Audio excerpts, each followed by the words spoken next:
আকৰ্ষণ এনেকুৱা এটা শক্তি যিটো শক্তিৰ জৰিয়তে বেলেগক আকৰ্ষণ কৰিব পাৰি। এই আকৰ্ষণ শক্তিৰ প্ৰভাৱৰ ফলতে সমাজত আপোনাৰ মান সন্মান বাঢ়ে। আমাৰ সমাজত এটা ভুল ধাৰণা আছে যে আকৰ্ষণ আৰু চেহেৰাৰ ধুনীয়া এটাই বস্তু, কিন্তু আকৰ্ষণ হ'ল এটা আন্তৰিক শক্তি যিটো আপোনাৰ আত্মাত থাকে। আকৰ্ষণে আপোনাৰ মনৰ বল, স্থিৰতা আৰু দৃঢ় সংকল্প বুজায়। আকৰ্ষণ শক্তিয়ে আপোনাৰ ব্যক্তিত্বৰ বিকাশ কৰে। যদি আপুনি সুন্দৰ ব্যক্তিত্বৰ বিকাশ বঢ়াব বিচাৰে তেতিয়াহ'লে এই ভিডিঅ'টো শেষলৈ চাই থাকক। আকৰ্ষণ শক্তি বঢ়োৱাৰ প্ৰথম নিয়মটো হ'ল এটা সুখী মন।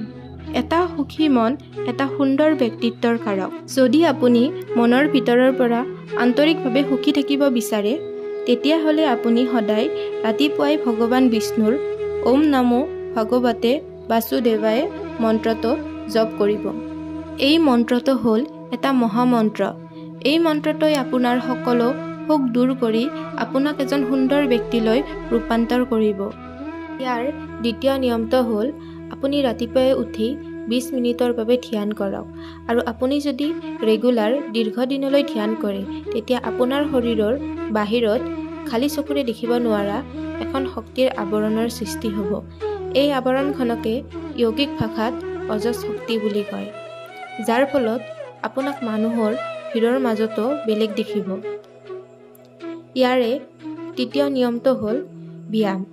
আপুনি সদায় শাৰীৰিক ব্যায়াম কৰাটো অতি প্ৰয়োজনীয়। শাৰীৰিকভাৱে স্বাস্থ্যৱান হ'লেহে আপোনাক আকৰ্ষণীয় দেখিব।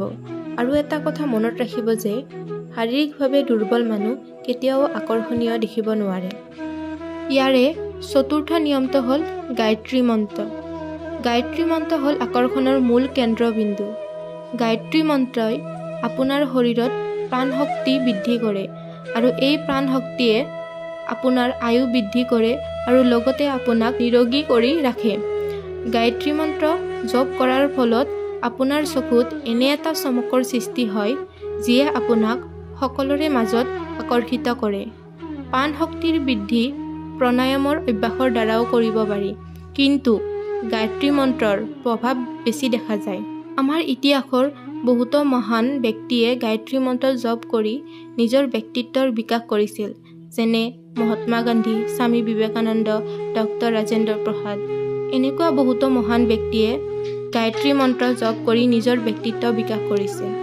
গায়ত্ৰী মন্ত্ৰৰ বিশেষত্বৰ ওপৰত আমি ভালদৰে বেলেগ ভিডিঅ' এটাত আলোচনা কৰিম আৰু এই গায়ত্ৰী মন্ত্ৰটো ডেছক্ৰিপশ্যন বক্সত দিয়া আছে। যদি আপুনি বিচাৰে তাৰ পৰা পঢ়িব পাৰিব। আশা কৰোঁ ভিডিঅ'টো চাই ভাল পালে। যদি ভিডিঅ'টো চাই ভাল পালে ভিডিঅ'টো এটা লাইক আৰু চেনেলটো ছাবস্ক্ৰাইব কৰিব নাপাহৰিব। ধন্যবাদ।